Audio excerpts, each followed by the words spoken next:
Yo, what is going on, everyone? My name is Nick, or the Notorious Fantasy, and in today's video, for you guys, Week 10 waiver wire ads for fantasy football in 2020. Inside of this video, we are going to be going over multiple players from running back, wide receiver, and tight end to talk about why you should add them for this week number 10 of the 2020 fantasy football season. We are approaching the playoffs, and it is time to bolster your roster to win your league. So if you do end up enjoying this video and you would like some additional help, or you just have a fun time, you're like, you know what, I want to watch this video or videos like this again, please make sure to hit that subscribe button down below, because not only is it free, I put out content every single day to help you guys win that 2020 fantasy football championship. And real quick before we get into it, I'd like to give you guys a quick word from my friends and my sponsor over at OverlayDFS.com. OverlayDFS.com is my favorite way to play daily fantasy sports. It is so simple. All you have to do is choose between one player versus another based on the spread. Who scores more fantasy points? Last night, Rob Gronkowski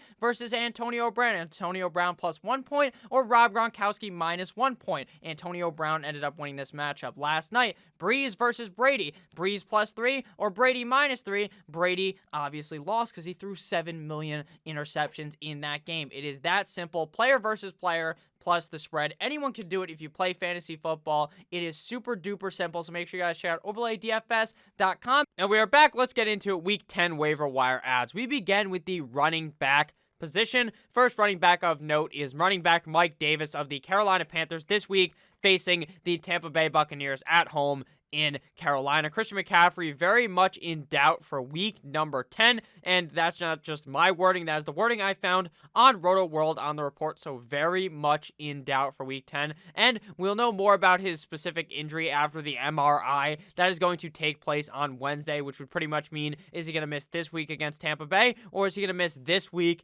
and future weeks after this? We have seen Mike Davis be a very productive player thus far this season for the Carolina Panthers. On season averages, 11.8 half PPR points and 14.2 PPR points, and they're both significantly higher if you only count the games that the guy actually started in versus the games where Christian McCaffrey were in there, because week 1 he put up a fat 0, and that obviously takes the average down. Week 9 up against the Kansas City Chiefs in Kansas City after CMC went down, 1 rush for 3 rushing yards, 5 receptions on 6 targets. But this is where this man gets his bread and goddamn butter. It's like the combo like you read about on the internet. It's Mike Davis and catching goddamn passes from Teddy Two Gloves. It's like Arnold Schwarzenegger and pumping fucking iron. It's like me and snorting coke before I do these videos. 34 receiving yards for Mike Davis in that game. 8.7 PPR points and 6.2 half PPR points. I don't actually snort coke, but at points in these videos, you may actually think that I have because of these dumb statements that I end up making. With that said, Mike Davis is my number 1 running back to add on this week. I really think Davis is going to blow the back out of the Tampa Bay Buccaneers, who, by God, they looked fucking awful last week up against the New Orleans Saints. Next guy here is J.D. McKissic. J.D. McKissic, running back of the Washington football team, going up against the Detroit Lions in Detroit this week. And, man, it's going to be Alex Smith, likely.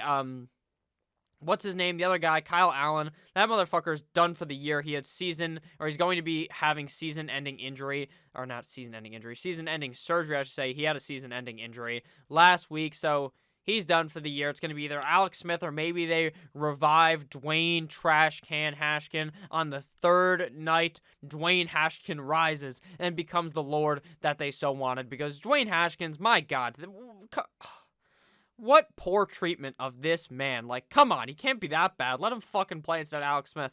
Alex Smith looks awful, but J.D. McKissic and Alex Smith are like that meme of the two guys shaking hands. That's what J.D. McKissic and Alex Smith are, because for some reason, they have some type of love connection like Tom Brady and his son. They just want to kiss each other on the field, not physically, though. For some reason, he is just used in this backfield. Don't know why. Riverboat Ron must just love him some J.D. McKissic, because week 9 up against the New York Football Giants, sure, he's not going to be getting an immense amount of rushes. 3 rushes for 17 rushing yards, but this motherfucker had 14 targets last week. Let that set in. 14 targets.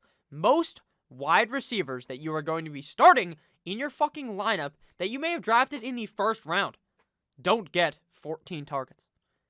And some random-ass running back that you can find off the waiver wire, a guy who's been pretty safe this season, even with Antonio Gibson, got 14 targets last week. Now, I do expect that to decrease like my cock when the ball, what was I going to say? When it gets a little hot out, I think that's what it is. Or maybe when it gets a little cold, maybe that's when it kind of retracts. That's kind of my feeling here. The plays are going to detract for him, so he's not going to get as many targets.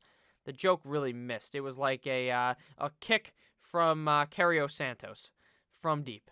Or better yet, this week, a kick from Zane Gonzalez when he lost that game to the Miami Dolphins. But with that said, 65 receiving yards on 14 targets. I don't expect him to get 14 targets next week up against the Detroit Lions, but I do expect it to still be a significantly high amount, probably above 8 targets, just due to how fucking dumb Alex Smith is, and he's shitting himself back there.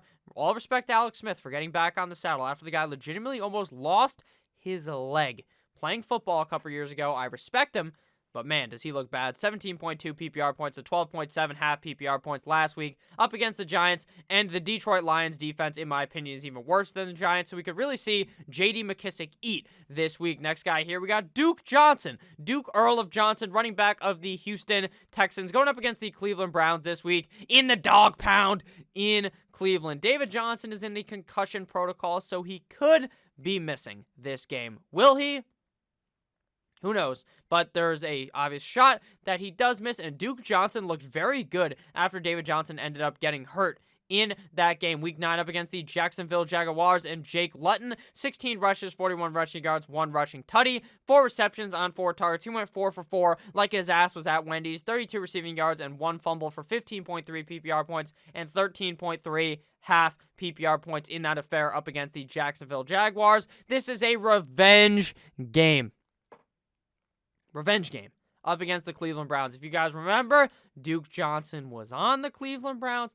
They let him go last year. He joined Houston. If David Johnson does not play, I expect a heavy dose of Duke's Johnson going straight up that Cleveland Browns ass. So go Duke Johnson. Revenge game. As long as David Johnson ends up missing, because if David Johnson plays, Duke Johnson is completely and utterly useless like a goddamn used condom. Next player here is Sexy Rexy Burkhead, running back of the New England Deflatriots, going up against the Buffalo Bills next week. Now, that is a matchup that is very scary. The run defense of the Baltimore Ravens, as well as the defense as a whole, is going to be very scary for the New England Patriots' whole fucking offense. But Damien Harris is banged up and could miss. He could play. We don't really know right now how severe the injury was. Did he end up getting hit in the ribs? Are his ribs broken? Did he just kind of get the wind knocked out of him? He did already come into the game with a leg injury or an ankle injury, I believe it was. So he was already banged up going into the game. So in my opinion, I don't think he's going to play up against the Baltimore Ravens. But again, I'm an asshole who talks about fantasy football on YouTube, not a doctor who may also be an asshole who talks about fantasy football on the internet. So keep that with a grain of salt there. Look it up. Maybe tomorrow there'll be better ideas on how Damien Harris is going to be playing in this game or not. Week 9 up against the New York Football Jets, got 12 rushes for 71 rushing yards, 1 rushing tutty in that game, went 3 for 3 like a free throw, 3 receptions on 3 targets, 11 receiving yards, 15.7 PPR points, and 14.2 half PPR points. Now, there are reports that Sony Michel is going to return. Is anyone scared of Sony Michel? At this point, Sony Michel has not looked good at all this season. Rex Burkhead clearly has something up on Bill Belichick. Him and Bill Belichick are just buddies or something, because Bill Belichick is giving this guy the rock at any fucking given opportunity that he has. So I think Rex Burkhead's going to be dangerous, like his name was Baker Mayfield, up against the Baltimore Ravens if we do end up seeing Damien Harris miss. Matt Breida is the next running back here. Now, there's not too much information on him because he hasn't really done anything this year. Of the Miami Dolphins, going up against the Los Angeles Chargers in our home in Hard Rock Stadium in Miami this week. Last week, the Dolphins, when they played up against the Arizona Cardinals, we saw Salvon Ahmed and Jordan Howard actually play quite good for the team, and the Chargers defense is soft serve fucking ice cream. Matt Breida's going to be able to cut through them like O.J. Simpson cut through his fucking girlfriend. So I think Matt Breida is going to be very good in this game if he is able to play up against the LA Chargers. Again, like the screen says up there, he could get tons of work if he's active. Next guy here, Damien Harris, running back of the New England Deflatriots, going up against the Baltimore Ravens. Now, he left the second half with a chest injury. That, again, we don't know what it is. Did his fucking ribs get broken?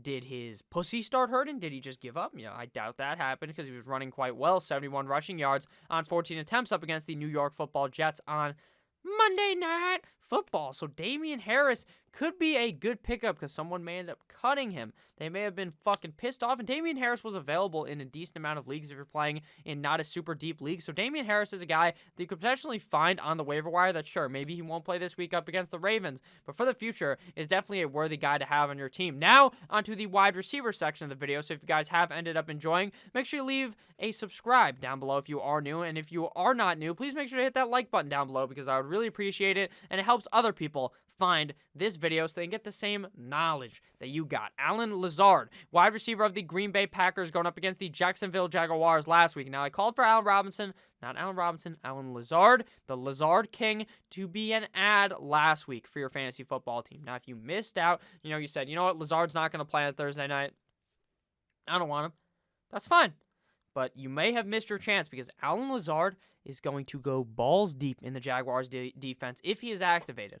Still not 100% sure he is going to be playing, but I'm going to assume since he's practiced for the last 2 weeks that he will suit up on Sunday up against the Jaguars in a soft serve ice cream matchup. Week 3, last time Mr. Lazard ended up suiting up against the New Orleans Saints, he went to pound town. 6 receptions on 8 targets, which could have been 6 for 9. Very nice if Aaron Rodgers decided to air the ball out one more time to his way. So very disrespectful out of Mr. Discount. Double check on that. 146 receiving yards, 1 tutty, 26.4 PPR points, and 23.4 half PPR points. Now, I know you might be worried, oh, Nick, oh my God, Aaron Rodgers only throws it to Davante Adams. You might think that. But last week, MVS scored twice. He evolves all the other guys in the offense. It's just Davante Adams is such a fucking force to be reckoned with that you don't even think about any other options there. But Allen Lazard quietly in the dark, sneaking left, sneaking right, and he's going to come right behind the Jacksonville Jaguars and hit him with a type of fucking Mortal Kombat finisher, an Assassin's Creed assassination from the back. If you guys play video games, maybe you understand that reference. Lazard is a big player for this team, and I think that he's going to be very good this week up against the Jaguars as long as he gets activated. Next player here, we got Jacoby Meyers, wide receiver of the New England Deflatriots, going up against the Buffalo Bills this week. Now, I know this video has been filled with the New England Patriots, but it's for a good reason because the Patriots looked all right against the Jets, but I don't believe it. I don't think the Patriots are going to be all that good, but Jacoby Meyers seems like the only hope, like fucking Princess Leia was telling Obi-Wan Kenobi, all right? That's what it feels like here for Jacoby Meyers. This shows me that Jacoby Meyers' success shows me that N'Keal Harry is a fucking bum. N'Keal Harry could easily get it done, but the guy fucking sucks, frankly. Bill Belichick missed in the first round on N'Keal Harry. I don't think he will ever be able to bounce back, even though I thought he was a very good talent coming out of college, and it seemed like he was going to have that breakout year this year, but it just has not happened. It's clearly Jacoby Meyers season. Week 9 up against the New York Football Jets, 12 receptions, 14 targets, 169 yards. Very nice. 28.9 PPR points and 22.9 half PPR points. Jacoby Meyers is good. Meyers like the fucking bacon because he was sizzling on the New York Football Jets. That was an excellent kind of reference there. Oscar Mayer bacon, Jacoby Meyers sizzling like bacon. You get it? I mean, now that I explained it, it's probably not as funny. But with that said, he ran a train on the Jets. He was pumping them from the fucking front, hitting them in the mouth, then hitting them in the ass. It was beautiful. It was amazing. And the Jets lost because I don't fucking like the Jets. I don't like the Patriots either. But with that said, Jacoby Meyers seems to be the real deal. So if he's still available in your league, go ahead and pick him up, even up against the Ravens. I think he'll be just about all right. Not amazing, just all right. Next guy here, we got Deebo Samuel going up against the New Orleans Saints this week in New Orleans for the San Francisco 49ers. Now, obviously, I've told some people to cut Deebo Samuel, and I don't regret it. I don't regret telling people to cut him because who knows what he's going to be when he comes back with this team because they don't have fucking Jimmy G. They don't have George Kittle. It's just Nick Mullins or CJ Beathard versus the fucking world. Deebo Samuel could return. We saw fucking whatever his name was, Richie or something. James Wright, I think his name was James Richie. Whatever his name was for the 49ers. I'm sorry that his name escapes me. It starts with an R. But that man went balls deep on the Green Bay Packers. He went tit for tat. It was like Mayweather versus Tyson or something. I don't think they've ever fought. Probably not. But it'd be like if two of the greatest fighters were to fight. It's like Nate Diaz versus Conor McGregor in the ring, just going tit for tat. They're both fucking bleeding like Mel Gibson in that movie about Jesus Christ. The whatever that movie's called. But with that said, Deebo Samuel could be good in this offense. But, no ifs, ands, or buts like Miley Cyrus. It is worrisome, so I understand if you've wanted to cut him, but he may be available, and if you want to take a nice shot in the dark, but you're too late, giving Deebo Samuel a bad name, you can pick him up. Week 7 up against the New England Deflatriots, 5 receptions, 5 targets, 5 for 5. I believe they also have that at Wendy's, but no free ads for Wendy's. They don't pay the bills. You want to know who does, though? OverlayDFS.com. Link down below in the description. 65 receiving yards, 12.2 PPR points, and 9.7 half PPR points in his last ever game up against the New England Deflatriots. The New Orleans Saints defense looked amazing last week. They did. But that's because they were playing Tom Brady. They'll be a little bit more soft here up against the 49ers. This is a look-ahead game. They know they're going to back that ass up and fuck the 49ers to death, but I don't think that they're going to be overly prepared. They'll just kind of overlook this game, and I think that's when Deebo Samuel catches them from behind and chokes them out. So I like Deebo Samuel in this game, but understand there are definitely risks with him. Next guy here, the wide receiver core this week is not deep at all, so Tim Patrick gets an honor here. Wide receiver of the Denver Broncos going up against the Las Vegas Raiders in the Raiders Stadium that looks like a goddamn Roomba. Last week up against the Atlanta Falcons, week 9, 4 receptions, 9 targets for 29 receiving yards, and 1 total tutty in that game, which gave him 12.9 PPR points and 10.9 half PPR points. So obviously, this one's more of a high upside pick with some decent risk, but Horsecock Drew Lock has looked pretty good as of recently, and that Raiders defense isn't that amazing. We saw Herbert dice him up, cook him up like some fucking lamb inside of Gordon Ramsay's kitchen, so I think Tim Patrick could be in for an all-right game this week. Next wide receiver here, we got the complete shot in the dark, but a guy who has just been good this year, and it makes no sense. Curtis Samuel, wide receiver of the Carolina Panthers this week, getting the Tampa Bay Buccaneers and Tampa Bay Tom Brady. But Curtis Samuel has had not 1, not 2, but 3 weeks in a row with over 17.3 PPR points. So what does that mean? I don't know. Can you trust him? I don't think so. But he has proved 3 fucking weeks in a row that Teddy Two Gloves likes to throw the ball in the end zone more to Curtis Samuel than he does to DJ Moore. DJ Moore has individually fucked me right in the ass in so many leagues. Now, I don't complain about my fucking fantasy teams in this video. DJ Moore has sucked this year, frankly. It's nothing to do with DJ Moore's skill set. It has to do with Teddy Two Gloves, Teddy Roosevelt, Teddy Bridgewater not liking DJ Moore. Maybe DJ Moore fucked his fucking girlfriend or something. I don't think that actually happened. It's just for the joke of the video, but what else explanation could it be? Why Curtis Samuel sucks, or he did last year and in the past, and now he's good. So round of applause to Curtis Samuel. Big respect to him. He's looked very good thus far this season. So why not pick him up, honestly? He's been good the last couple of weeks. Week 9 up against the Kansas City Chiefs. Motherfucker went 9 for 9, 105 receiving yards, 1 tutty, 26.8 PPR points, and 22.3 half PPR points. I won't go ahead and avoid the greatness that Curtis Samuel has had. So pick him up, throw him in your lineup up against the Tampa Bay Buccaneers. But I think the ship is going to sink. It's going to hit a fucking iceberg, Titanic style, eventually on the Curtis Samuel train. But so far, it has not ended. Now into the tight end section of the video. So again, if you have ended up enjoying, please make sure to hit that subscribe button down below. We got Dallas Goedert, tight end of the Philadelphia Eagles, going up against the New York Football Giants in New York. Someone told me to stop calling them the New York Football Giants, but don't even mean to say it. It's just something I've heard for a while. I don't even know who says it, but I've just heard it so many times that it just comes off right off the tongue.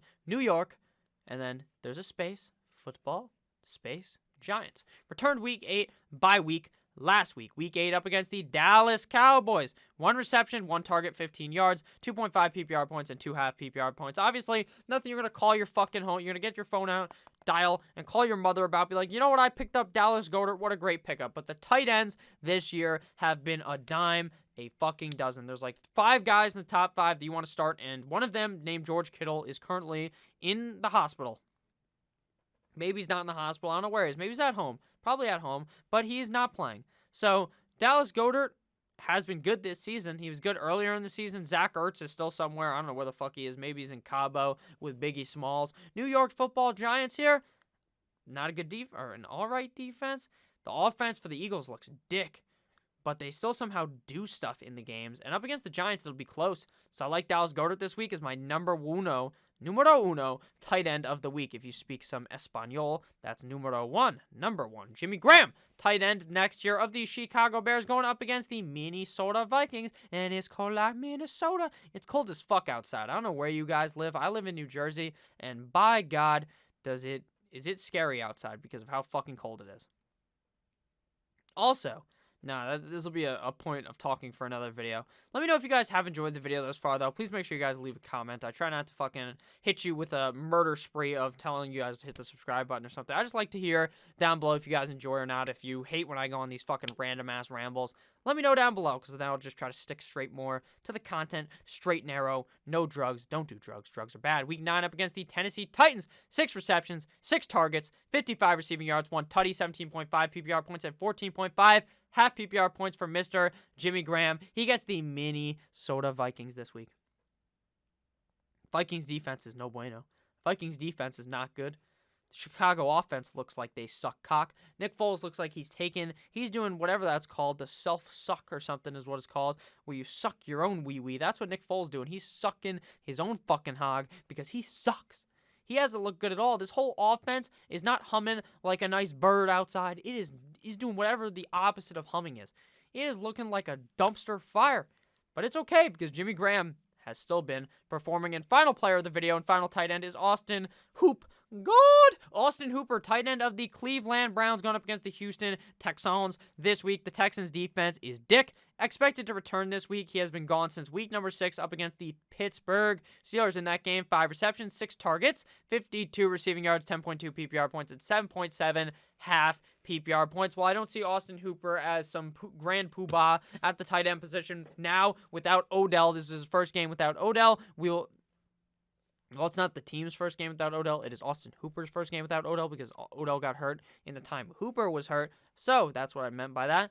I think that he's going to be in for a good one here because the Houston Texans defense, not very good up against the tight end. So let me know what you guys thought of this video. Let me know if there's anyone I missed out on. Maybe there's some tight end, wide receiver that you want to go ahead and add. Quarterbacks, there's not going to be a video about it, but Tua, my guy, Dan Marino on the wall, Tua jersey in the fucking closet. I'm going to be wearing it again on Sunday, wearing my Dolphins pajamas. Tua is the Cat's pajamas because he's been balling the fuck out, and Tua is going to ass fuck the Chargers defense without consent.